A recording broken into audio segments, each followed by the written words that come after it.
Good morning, everyone.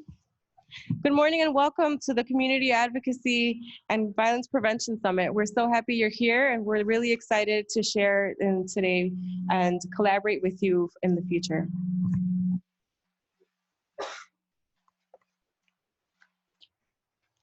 My name is Lucia Garcia and I'm the Assistant Director for the Center for Community and Global Health at Stritch School of Medicine. And it's my privilege to welcome you here today.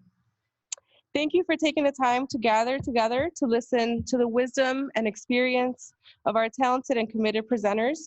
And thank you to you, our wonderful team of presenters, for giving so generously of your time and expertise, and for the wisdom and experience that you bring to this important conversation. We hope today opens the space for conversation with colleagues, both treasured and new, as well as a creative space for new collaborative opportunities. Today's summit is one element of an ongoing collaborative on this campus. The Loyola Stands Against Gun Violence Committee has been integral in planning events such as our summit today, as well as other programs and events on the Loyola campus and in the community. We value the opportunity to pull together individuals and organizations in our shared work.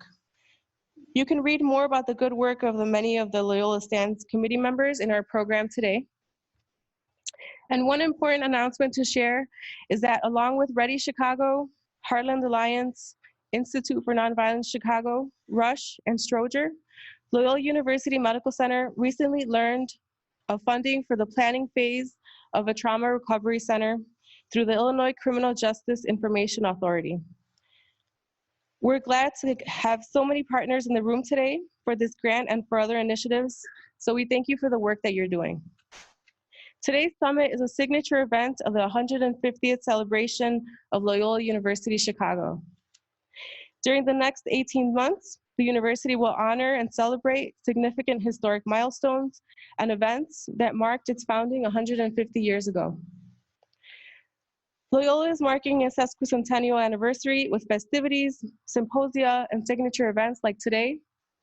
And through its 150-year history, Loyola has advanced social justice through education and continues to evolve and develop to meet the needs of students and address the needs of communities and urgent issues in the world, including poverty, global warming, inequality, health disparities, and violence, to name a few. We look forward to another 150 years of positive change through the intersection of social justice and education, in order to continue to meet these important challenges of today and of our future. I'd like to now invite forward Janet Sisler, Vice President for Mission Integration at Loyola University Chicago, to begin our daily prayer.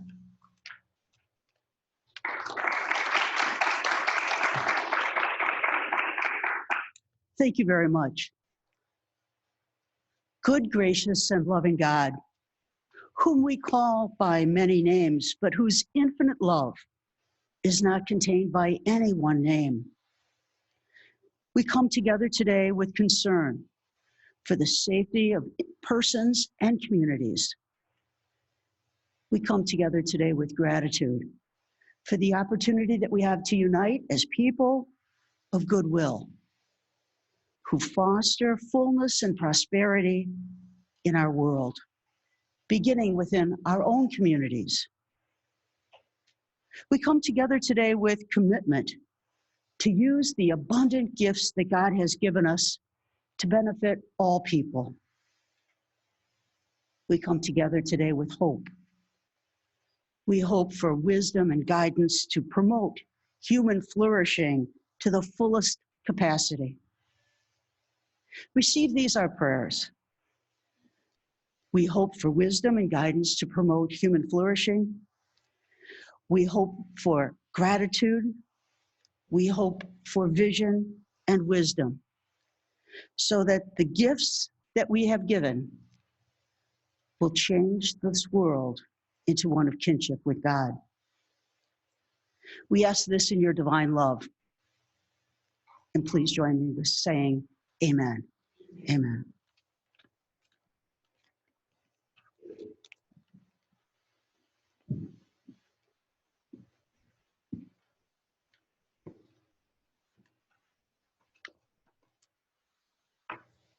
As we move into our presentations for the day, I'd like to make a quick announcement regarding scheduling and facilities. We have restrooms right out here behind the security desk, and we'll have food for lunch later on. And if you have any questions, we have a bunch of staff just kind of hanging around, so please feel free to ask us any questions you have. And it's okay if you need to get up and move around. We welcome you to do that. We know that you have other commitments, so please feel free. And I'd like to now welcome our keynote speaker, Mr. Eddie Bocanegra, Senior Director of Ready Chicago, a project of Heartland Alliance. Mr. Bocanegra oversees the management and implementation of the evidence-based and trauma-informed program to reduce gun violence and promote safety, opportunity in the city. As a pioneer in the field, Mr. Bocanegra brings years of experience in community-based organizations and programs created to address trauma and build resiliency among those most impacted by violence. Most recently, he served as executive director for the YMCA of Chicago's Youth Safety and Violence Prevention Program, where he was responsible for the programs that focus on trauma-informed approaches, such as Urban Warriors and Bridging the Divide.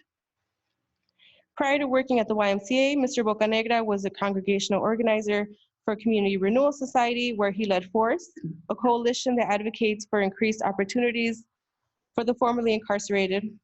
And he also worked as a violence interrupter for Chicago Ceasefire and was featured in the award-winning film, The Interrupters. His work has been highlighted on CBS, NPR, and other local media outlets. Mr. Bocanegra previously served on Chicago Mayor Rahm Emanuel's Commission for a Safer Chicago, and most recently co-chaired Mayor Lori Lightfoot's Public Safety and Accountability Commission for a Safer Chicago. He's presented and spoken at the United Nations, the U.S. Centers for Disease Control, and various institutions, including Harvard University, Yale University, and Columbia. The U.S. Department of State has invited Mr. Bocanegra to the U.S. embassies in Madrid, Haiti, and Uganda on the topic of trauma and its relation to community violence.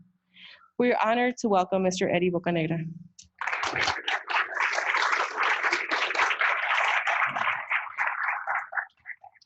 Good morning, and thank you so much for the opportunity to be here. As hearing the bio, I couldn't help but to feel like I'm an extreme narcissist, to be quite honest. The thing that also left out is that I'm a proud father of 6 beautiful children, all under the age of 7. And to an amazing wife, Catherine Bocanegra, who's actually also works for Loyola, and whose boss, David Olson, where's David at? Where's David? There he is, right? He's actually present too. There's a reason, and I'm glad that that particular bio was shared this morning, and I'm gonna bring it back to full circle in just a moment, so you don't think I am a narcissist. But I wanna start off with this story about 2 brothers. And it's a story about how their 2 experiences of conflict and war kind of collided one day. And it started off by these 2 brothers sitting across each other on a small table, which might have seemed like a 3.5 or 4 feet by 4 feet, with some plastic chairs. And they were across each other, and they were reminiscing about their childhood memories. Both of these brothers were combats of war. One particular brother, the youngest one, has served in the Iraq War, doing 2 tours, and was part of the Army for about 6 years while he was recalled after his first deployment. And the second brother, the oldest, was also a veteran of war, a different type of war, a war that he would probably constitute as a civil war. And their conversation started off, as I mentioned, about sharing childhood memories, some about gatherings that they would have at their home when their uncles will come by and they will be playing country music, and how they would put the grill on and eat some steaks, and how that atmosphere just really gave it a very positive and warm family feeling. Slowly, those stories started to progress into when they were teenagers, and some of the mischiefs they were involved with, particularly the older brother. And the younger brother would remember how their mother would chase after the older brother with a sandal in trying to correct some of the behaviors. And so as the evening kept growing, those stories now became stories of adulthood. And there were stories about suffering, about struggling, about how they viewed the world and how the world viewed them. The stories were about sharing experiences of conflict and war and how they were processing these issues and how and who they would be able to confide with about some of those issues.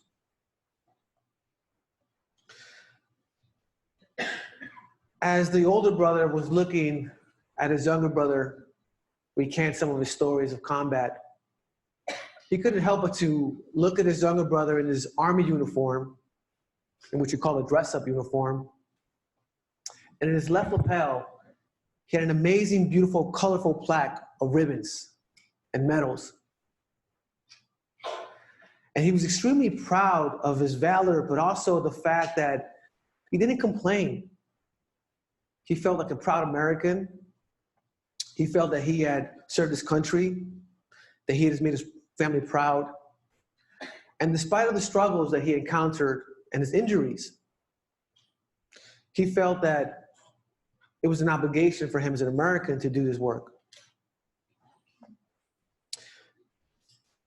The older brother, as he was looking at himself, he couldn't help but to wonder how drastically the differences of their experiences or the recognition they received really was. Shortly after, as the two brothers were about to part ways, they both stood up. The younger brother with his army uniform on, looking extremely brave and heroic. The older brother asked him, "Hey, tell me one more time about those ribbons." And in a few words, the older brother said, "These are part of 32 missions that I was deployed to." And in doing so, he also couldn't help but to just take one last glance as his brother was about to walk away and noticed that in his sleeves, he had 2 bars. He had his bars on the top as a Sergeant E5. He was a reconnaissance combat vet, part of the 2nd Division Cavalry. And he noticed a metal plaque on his right side with his last name. And then he looked at himself one more time. And his uniform, dark blue pants similar to these, with a light blue shirt, cut off sleeve. On his left lapel, he had a picture ID with the number 75782, and in top in bold letters, Illinois Department of Corrections, and with the name of Eddie Bocanegra. So the story that I share is a story about my brother and I. And unfortunately, I served over 14 years in prison, 14 years, 3 months in prison, 5,200 days, about 21 months in segregation, off and on, 3 months here, 6 months there, 9 months there. And the reason why I wanted to start off with this story is simply, given the topic of conversation today about violence, is how our country has really normalized so many acts of violence. And in this case, the comparison that I wanted to really pull from is the fact that why is it that not only in our country, but in society, a particular act of violence is validated? The 32 missions that my brother was a part of, they weren't humanitarian missions. These were combat, door-to-door, Battle of Fallujah. My brother was one of the first units deployed to the Iraq War, 2003, and then recalled while he was sitting in a classroom at the University of Houston when MP showed up and said, hey, we've been looking for you, which my brother knew that. He just didn't want to go back. And then we called him for a second tour, even though technically you're supposed to do 4 years in and 4 years out. But there's a clause that in your second half, you could actually be recalled. And that's exactly what happened. So kind of going back to this question about who legitimizes what kind of war or what kind of violence. When I mentioned earlier about a civil war, because it is my experience and therefore I could speak about my experience, I would say that growing up in the community that I grew up in, which is Little Village, just a few miles east from here,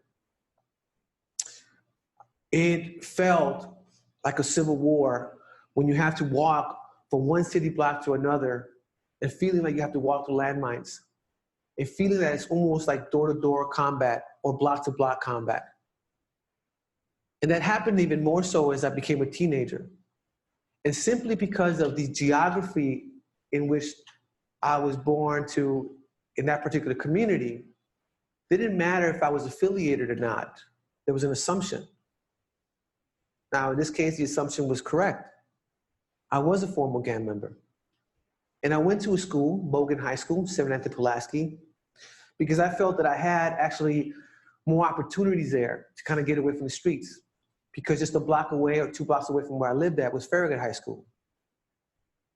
And given the fact that I knew many of my friends were in that school, and many of them were not finishing and would get kicked out of school early, a little too early, I felt that if I went to a different school, then maybe I have a fighting chance to actually succeed. And by my sophomore year, I was expelled 3 different times. And by my junior year, I had already too many people waiting for me after school with several attempts to shooting at me.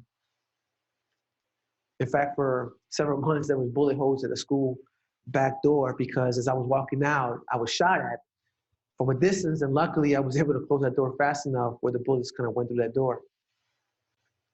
And this was my experience as a kid, 16, 17 years old. I've been very fortunate right now to manage one of the largest anti-violence programs in our country, Ready Chicago, which stands for Rapid Employment Developing Initiative. The program in itself looks at 2 primary things. Do jobs and does cognitive behavioral therapy really help reduce violence? I will tell you in all honesty, while that is exactly what's being measured through a randomized controlled trial study conducted by the University of Chicago's Crime and Urban Labs, in essence, I also know that that's not the only thing that we're doing. Because people, human beings, particularly human beings who experience chronic trauma, are very complex. So I've taken my experience of growing up where I grew up at, my experience in the criminal justice system, the people that I've encountered during my time there, the people that I've served in different capacities, and the people that I've actually worked alongside with. And I've taken their experience and what's worked for them in terms of transformation, what's given them hope, and apply those lessons learned into a program like Ready Chicago. So it is taking perhaps some of the best practices that we could think of and infusing it in one particular program to see whether or not what we're looking at really is going to make a difference. So what is the program? Well, first and foremost, the program is a 24-month program with 18 months of subsidized employment services up to 29 hours a week. What does that mean?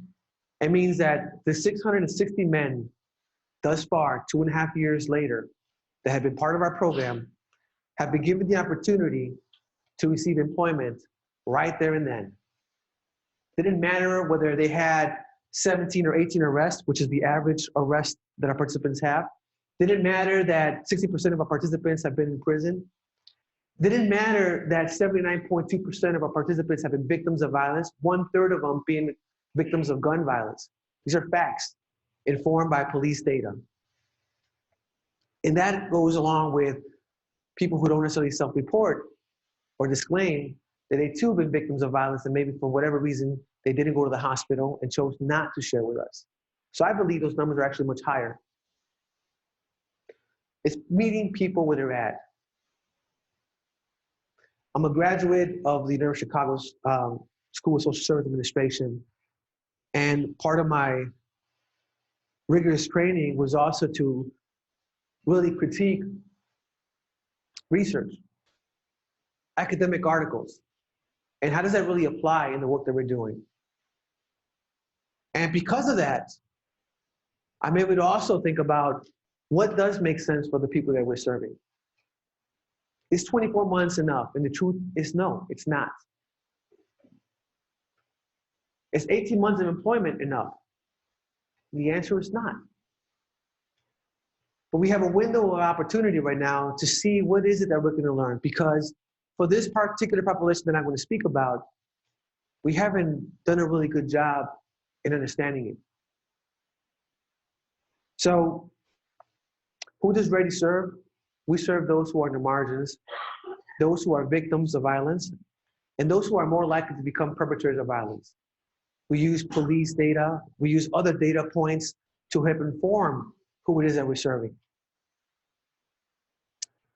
When our previous superintendent, Eddie Johnson, about 2 years ago, made a comment that he believes that the drivers of violence in Chicago are estimated between 2,000 and 5,000 people, that is exactly who Ready Chicago has been designed to go after, and not think about punitive approaches, about scare tactics, about incarceration, but how do we saturate them with resources? There's nothing novel about that, to be quite honest. We do it quite often in the medical profession.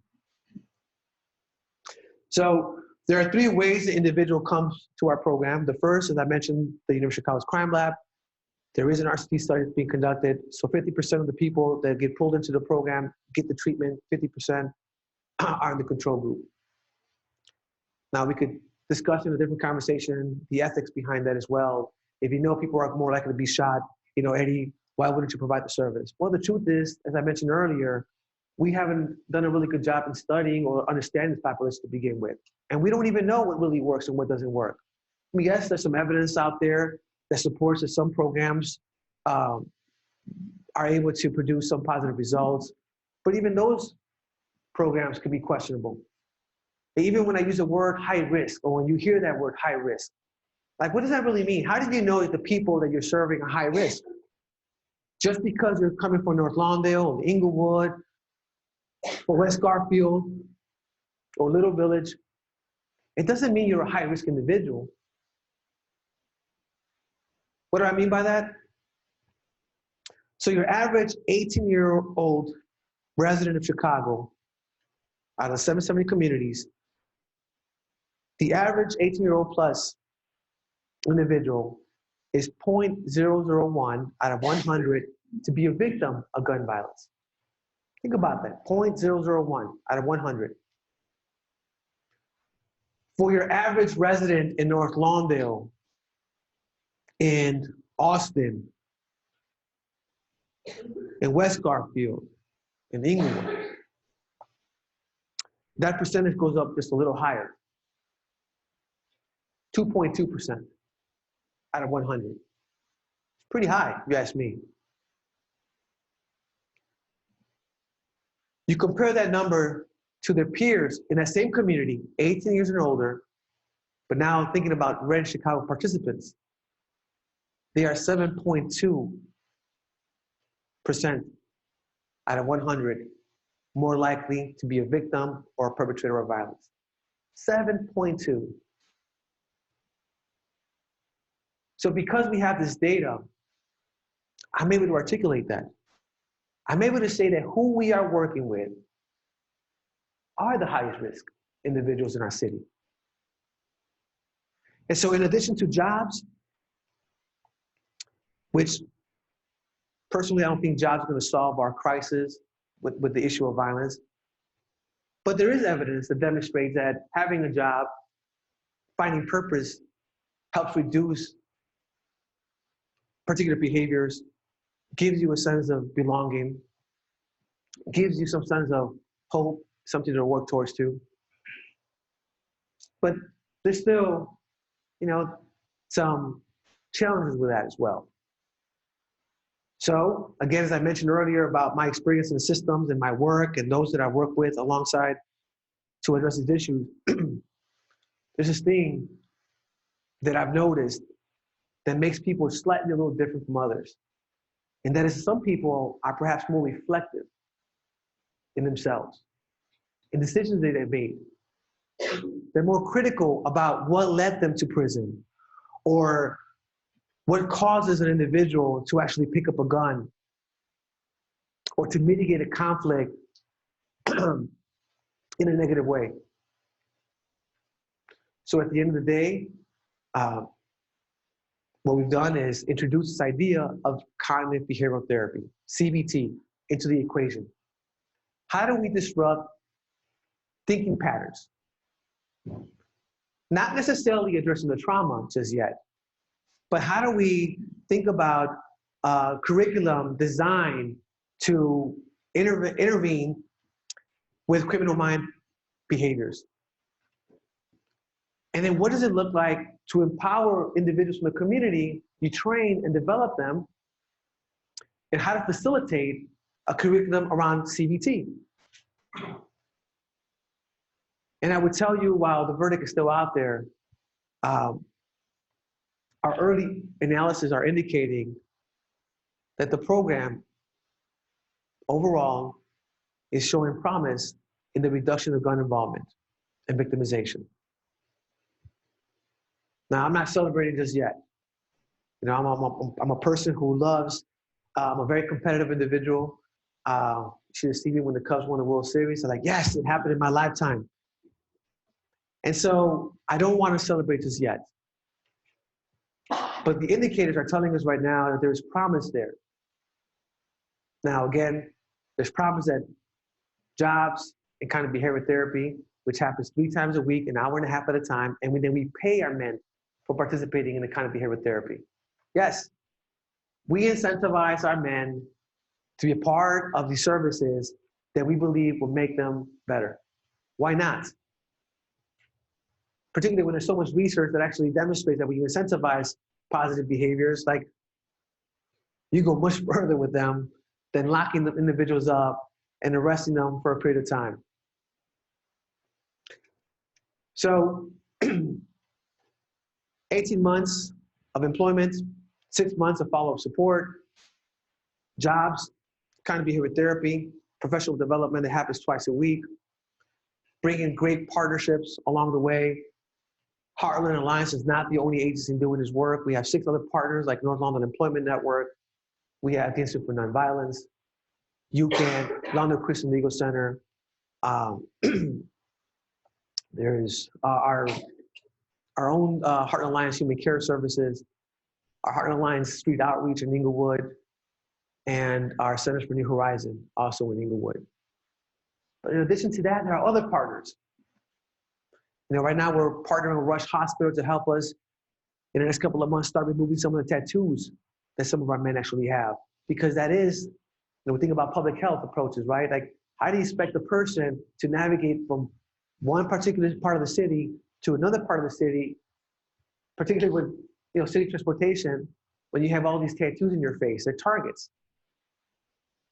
So how do we reduce, right, the risk of them getting shot? We've also partnered with great institutions along the way that are providing services for the kids of our participants. Whether it's Friends for the Children or Carl Robertson.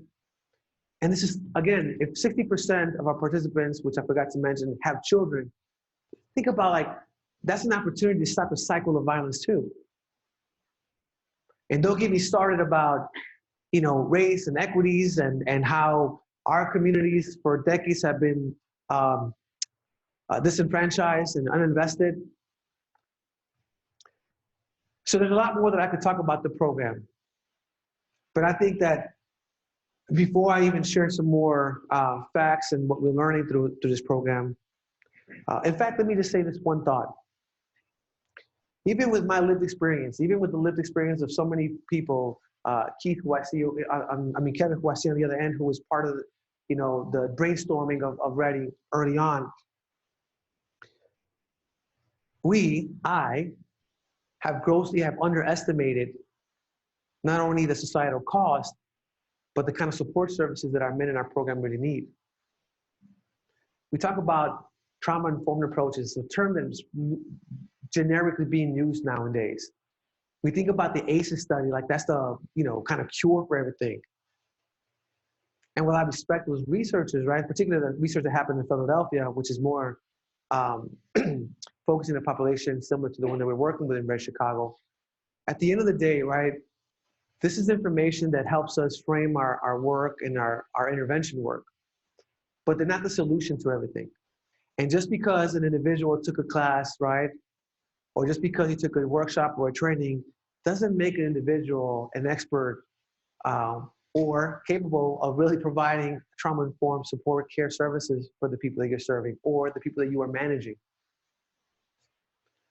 Greater Chicago has 120 staff across the city in 4 different communities working with the population. 80% of my staff mirror the people that we are serving. By mirror, I mean they come from the same communities. These are Black and brown folks. These are individuals that have been through the justice system. That was very intentional on my end. 1/3 of my core team at Heartland have been people who've been formerly incarcerated, but they're also people who have master's degrees and PhDs. And for whatever reason, the institutions that they were previously at, they hit a glass ceiling. They couldn't go any further because of their background. To me, that is an injustice. How do we expect our communities to grow and foster when we are not able to provide access and opportunities for them? So in my position and as a previous community organizer, I do believe in empowering community. As I move up, it's important that I bring people with me. And as they move up, and the culture that I'm helping to instill within my own team is that they also, have to pay forward to others. So this idea of trauma-informed and lessons that we've learned. In the space of violence prevention, regardless of what agency it is, I strongly believe that we've done a disservice. We recycle street outreach workers quite a bit. We recycle first responders. We hire them many times because we think that they could relate, or because of cultural competencies, or because we want to have a diverse workforce. That's another conversation for another time. But at the end of the day, what are we really doing to equip individuals to really address these issues? We might send them to a training. In fact, we might send them to a dozen trainings. But then I would argue, because this is what I've learned, how does supervision apply for the people that you are sent to these trainings? How are we making the connection? If we're talking about being trauma-informed, are you giving space for the individual to be able to open up? Are you providing real adequate support systems when there's a shooting or when a person has to go into a crisis? What does the debrief look like? What are the trainings to be a part of? What is the culture within the organization? Do you give people a time off after they just finished going to a funeral or because they were close with a participant or a patient? Are you encouraging for them to access mental health services? Is maybe part of your policies to mandate that? And I would say that in this sector, we have fallen extremely short. And yet we expect these men and women to be healers when they themselves are walking around with invisible wounds. Listen, make no mistake. I'm very public about my life, and there's a cost to that. I'm not rich, so I can't support agencies or initiatives the way that I wish I could. I play the lottery once a week, $5. I think it's a bad investment, but who knows, right? And I think to myself, what are my sacrifices? What am I willing to sacrifice to advance the work? So I early on sacrificed my personal life. And now I will tell you, in the future, there's going to be a collateral consequence to that. So my kids were just a couple of miles away from here. We're in LaGrange Park. And as my kids get older, they're going to want to have sleepovers with their friends and their parents. If they don't know me or don't know about my background, I think they would do what any other parent would probably do. Like I would want to Google who they are. So imagine when you Google my name, and yes, you might see all these acclamations and so on, but there's also, for every story, right, this idea of like ex-gang member, convicted murderer, ex-felon. Why would they want their kids to hang out with my kids?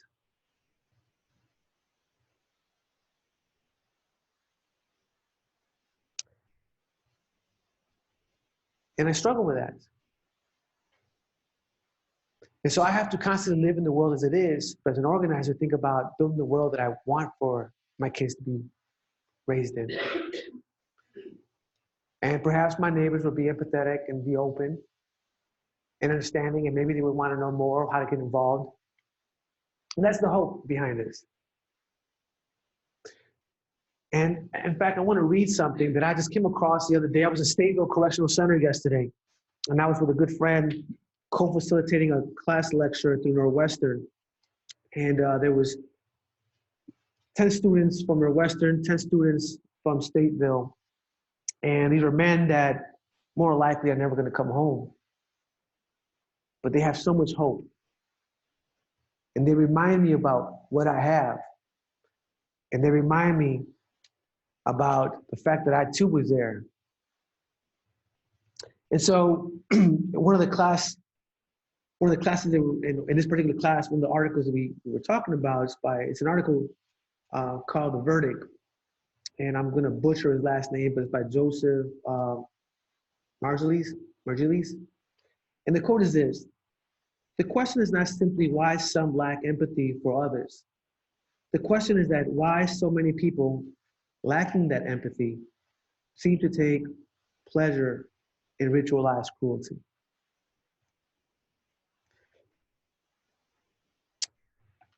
I had put something on Facebook, and it was an article that came out about a young man who was convicted and given 60 years. And it talked about his case, and it talked about his childhood experience and so on. Most of the comments that I read, some by people that I actually, respect, were not necessarily pleasant.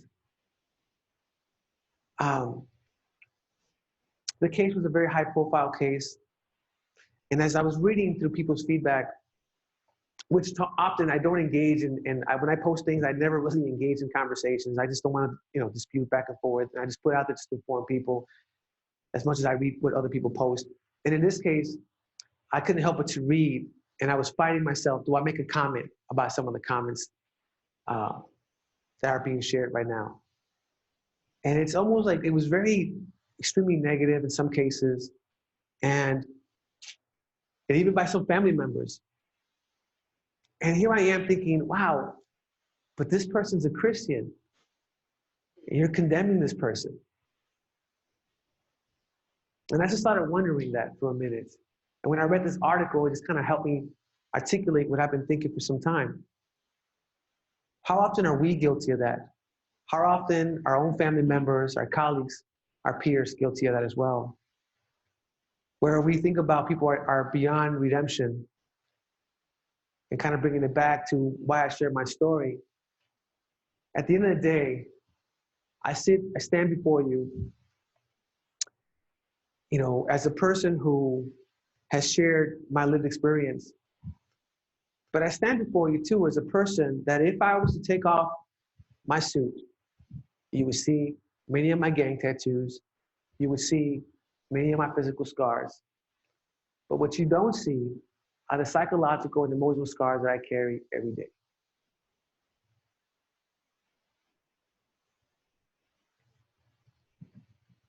I struggle. I have gotten better to identify the red flags. I get angry when I see abuse. As my wife points out, I go in the deep end when I think about someone harming one of my girls. And then I have to challenge myself as a Christian. Here I am asking God for forgiveness, but if somebody was to harm my girls too, like, would I be willing to forgive them? There's internal battle with me. And the same I would say about the people who are serving me. And so I want to leave that thought with you for a minute. As we continue to embark in this pathway, as you continue to do this work, and as you continue to work with people who are probably really good, maybe not, but they're growing and they're developing, the people who bring this lived experience. So my father-in-law was a surgeon here, was a chair of surgery here for about 5 years. He was at Rush and then came here and then he went back to Rush now. And my brother-in-law, Dino Sakarides, was also a resident here he was here for 3 or 4 years. And our Sunday conversations typically are about our faith, about our kids or his grandkids, and about politics. And we provoke each other quite a bit. And then we talk about the work. And here's a thought that I want to leave behind. And this is this idea of like, how do we humanize people, regardless of their flaws, regardless of mistakes that people might have made? So my father-in-law, he's a surgeon, general surgeon, but focuses on colon cancer. And I asked my father-in-law, hey, Dad, let's talk about cancer and let's talk about the people that I serve. And he says, okay. And I'm going to paraphrase some of the stuff and narrow it down for the interest of time. They get very interesting conversations. And here's what happens. So we have lung cancer, which is the #1 killing cancer in our country. It's hard to compare who I serve with lung cancer because lung cancer, for the most part,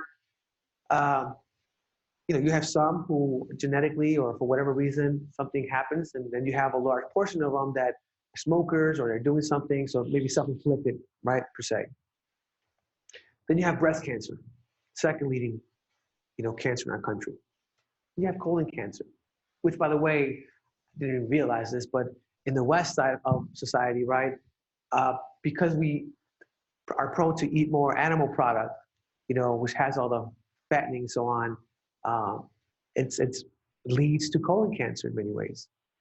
And so we talk about comparisons. And so the comparison that we ended up drawing was who I serve in Greater Chicago, metaphorically, are people who have stage 3 cancer.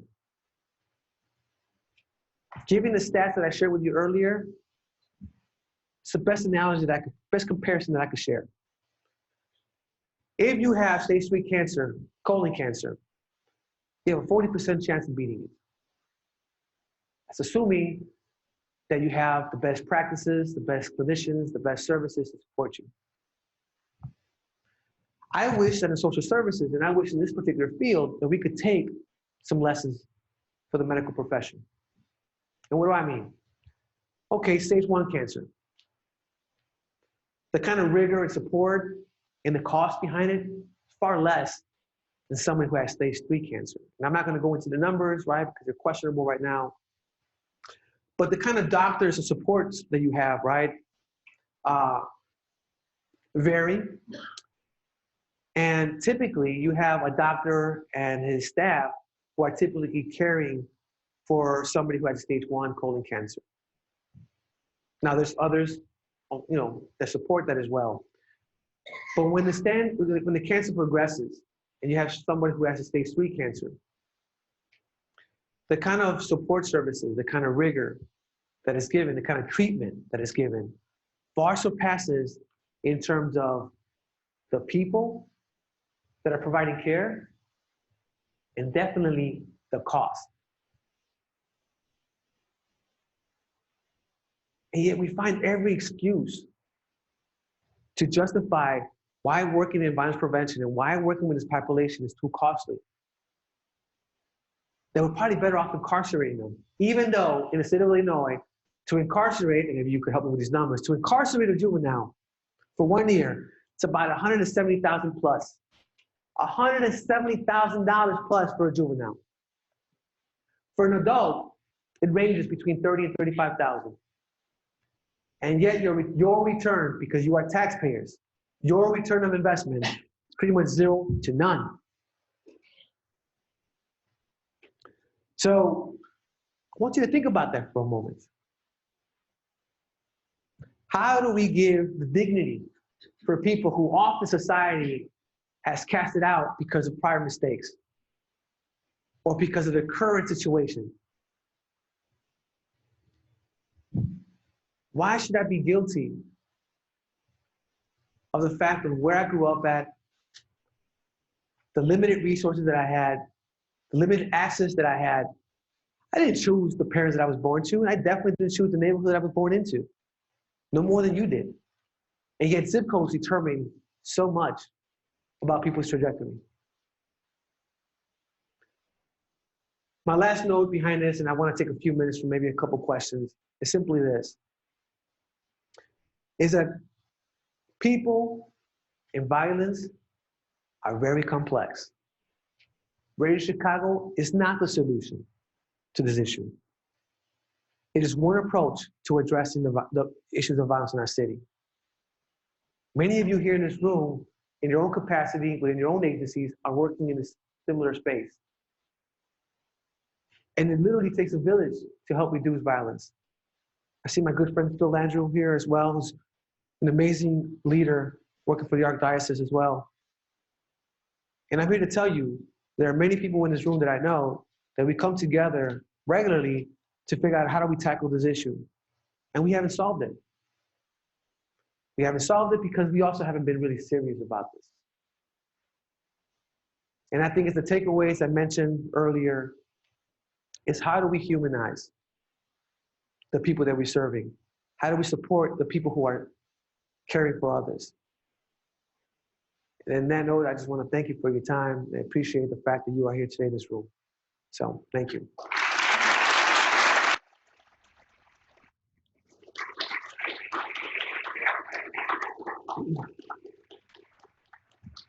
I might have time for maybe a question or two.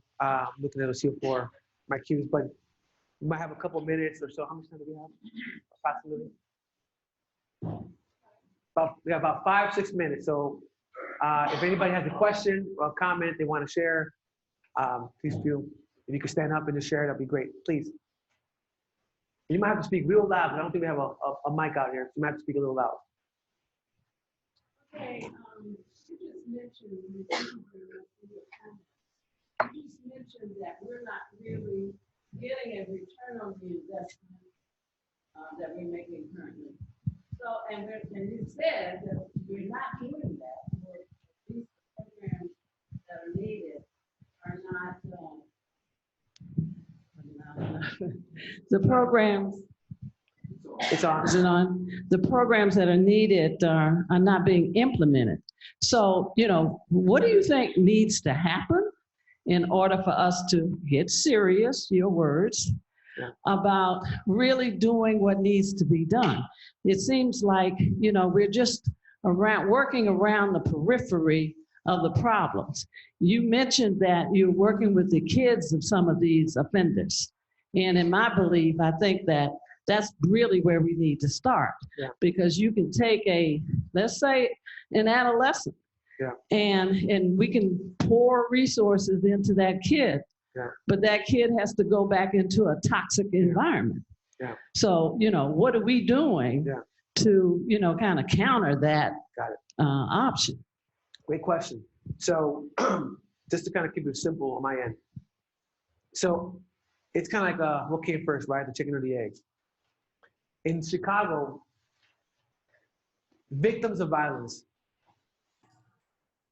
17% of them under the age of 17. So at the YMCA, it was really easy for me to sell our programs because kids, typically adults, believe that kids are more redeemable. To your comment, right? Which is like, we could stop the cycle of violence if we work with them early on. And there's a lot of evidence, right, that talks about from zero to 5, if you work with the population, you actually change a lot of the trajectories. A lot of research, which goes back to my earlier comment. There's not enough research about this population because we've lacked the access to them. We're not necessarily looking at the right things. And if 83% of the violence are between the ages of 18 and up, which by the way, 57% of the violence in Chicago are between the ages of 18 and 29. Think about that. Over 50% of the violence in Chicago are between the ages of 18 and 29. And yet the resources that are needed to be allocated for that particular age population doesn't really exist. More recently, the city of Chicago with a new mayor, we put some money behind this. About $7 million or so to do street intervention, a total of $11 million to just kind of like overall issue of violence. We spent, what, millions, probably $1 billion, I don't have the exact number right now, with law enforcement. Listen, I have family who are in the police department. I'm not saying that we should not invest in the police department, but that is not the only way that we could solve our issues. That is not the only way that we solve our societal issues. Police officers are not equipped to be social workers. They're not equipped to be clinicians. They're not equipped to say, hey, you're homeless right now. Let me take you over here. They're not equipped, they're not being trained that way. So we got to shift the way that we think about that as well. And where we invest our money. You are taxpayers. You have a voice. I can't tell you how many times I have to argue with city officials and government and say, hey, why are we not doing this? And you know why? For a ready participant, it costs about $22,000 for a participant in my program for 1 year. You know what people say? Shit, Eddie, that's pretty expensive. It's just it's too costly. My response is like, compared to what? 30, 35,000 to lock somebody up? Or how about the hundreds of thousands of dollars when somebody gets shot? It's not that they got, full benefits. Guess who's paying for that? It's taxpayers. And so for me, it's about how do we articulate, how do we inform others that, right now in China, we have this huge coronavirus, right? You got the whole country alarmed. Several hundred people have died already. And you got the whole world shifting because it could result as a world epidemic problem. What about violence? You know why? Because it's black and brown people for the most part. That's why. So who gets to place the value on who? And so when somebody says it's too expensive, I can't help but to say, rebuttal, it's like, compare to what? Compare to what? And I think that we are in a critical time right now. And this is why I love opportunities like today, because it is about sharing information. It is about getting us to think about these things very differently. It's about me learning from you as well. What am I not seeing? How do we do a better job in telling the story? Who should we be advocating for? And so on. And so I just want to end answering that question by simply saying that I don't think it's either or. I think that for the people that are getting killed right now, and for the people who are doing the shooting, there needs to be an intervention. And we have to do that while at the same time thinking about preventative measures, the same way that the CDC does around every time we have an outbreak. You focus, your resources on the carriers, right? Where the issues are being concentrated. But we don't necessarily do that with gun violence. And that's a huge problem. Then we have time for one last question. Right.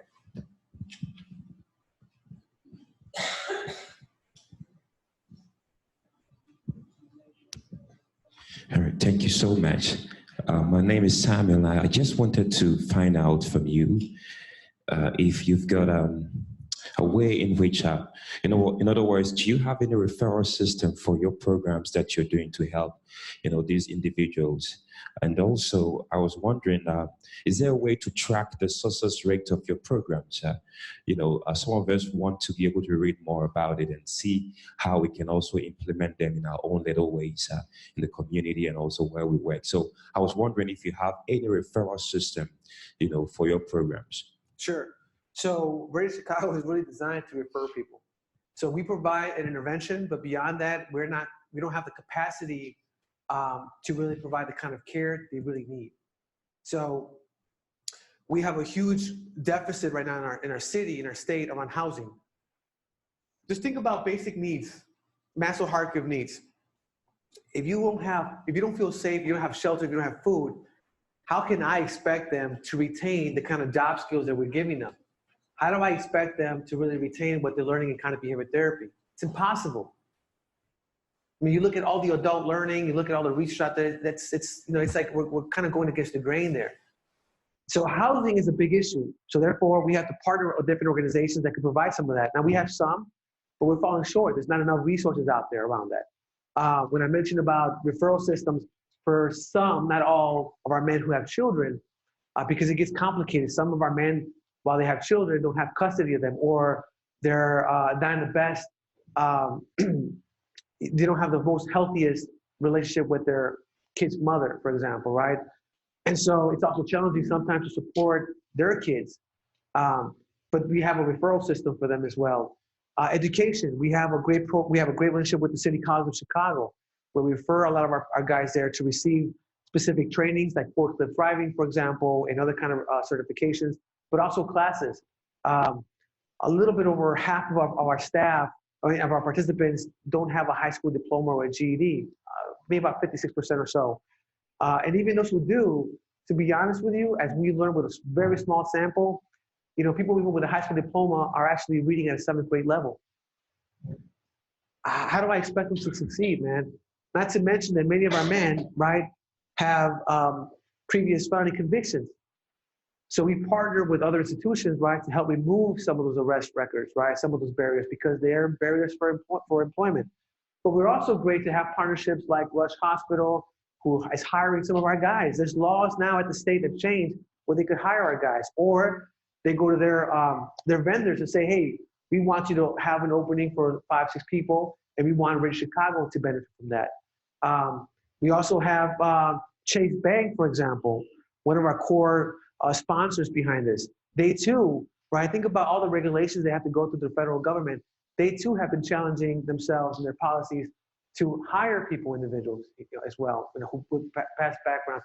The past backgrounds or having a felony conviction is a challenge. It's a huge challenge for many of our participants, but it's going beyond that. It's not just about reentry work. And I would even think for those who are in the space, right, who are working for large institutions, whether it's Loyola or the Archdiocese, what is your institution doing, right, to review some of their policies around hiring people who've been formerly incarcerated? And here's what I mean by that. This is dumb law or policy in most companies. They say, we could consider you, right, if you've been home or out of prison 5 or 7 years. That's typically the number that is out there. And we've done some studies around this. And my question is, like, who the hell informed that? Who the hell decided that 5 or 7 years is exactly what's going to take, right, for a person not to reoffend? I was like, I'm dumbfounded by some of this stuff. Who in the hell decided that 60 years to incarcerate somebody is what's going to take, right, to really, have something, to have an individual, I don't know, lack of word, change their way of thinking? Like, who came up with that law? Just like who, and I'm looking at David Olson, who's doing a lot of work around this. I'm putting a spotlight, David. Who in the world came out with this law around probation, right? That someone should have 2 years or 3 years of probation, because that's exactly what's needed for you to maybe not break the law again. Or parole. There's really good stuff happening in New York right now that they realize, hey, putting somebody on parole for 3 or 4 years doesn't really, show any positive results. So I question whether or not, like, who is coming up with these laws and these policies? And so my challenge for you too is to question that, and to question even your own policies within your own institution too. When we talk about diversity, I said this earlier, it's a longer conversation, but when we talk about diversity, what does that really mean? Does that mean gender? Does it mean race? Or does that mean also diversity and inclusion of people who've been formerly incarcerated, people with disabilities, people who come from different communities who might speak differently? I tell people, man, I went to UFC, but don't get it twisted. They're still hooding me. You know, so I can code switch all day long, but at the end of the day, I am who I am. And I only went to school, right, to be able to articulate and convey the same messages, right, to different audiences who might sometimes only focus on my past mistakes. So I think on that note, I appreciate your question. If you want more information, or anybody in this room wants more information about Ready Chicago, please visit us at our Heart Alliance website, which you could also look at Ready Chicago. If you just Google Ready Chicago, our website will pop up. We are always looking for partners. We are right now only working in specific communities, which is all Greater Inglewood, North Lawndale, Austin, and West Garfield. If there are services there, if there are expertise that you have or your agency has, we're like, hey, you know, we might not be doing services, or my agency might not necessarily be involved there, but I'm an expert here, or this is what I could bring. Hey man, I see it like this, right? I think about when Jesus and his disciples had these baskets of the loaves and fish, right? I want to multiply what God's giving me. And so if what God's giving me is this audience attention, right? I want to figure out a way, how do I bridge that? So I appreciate your time. Thank you so much. And I hope you have a good rest of your day.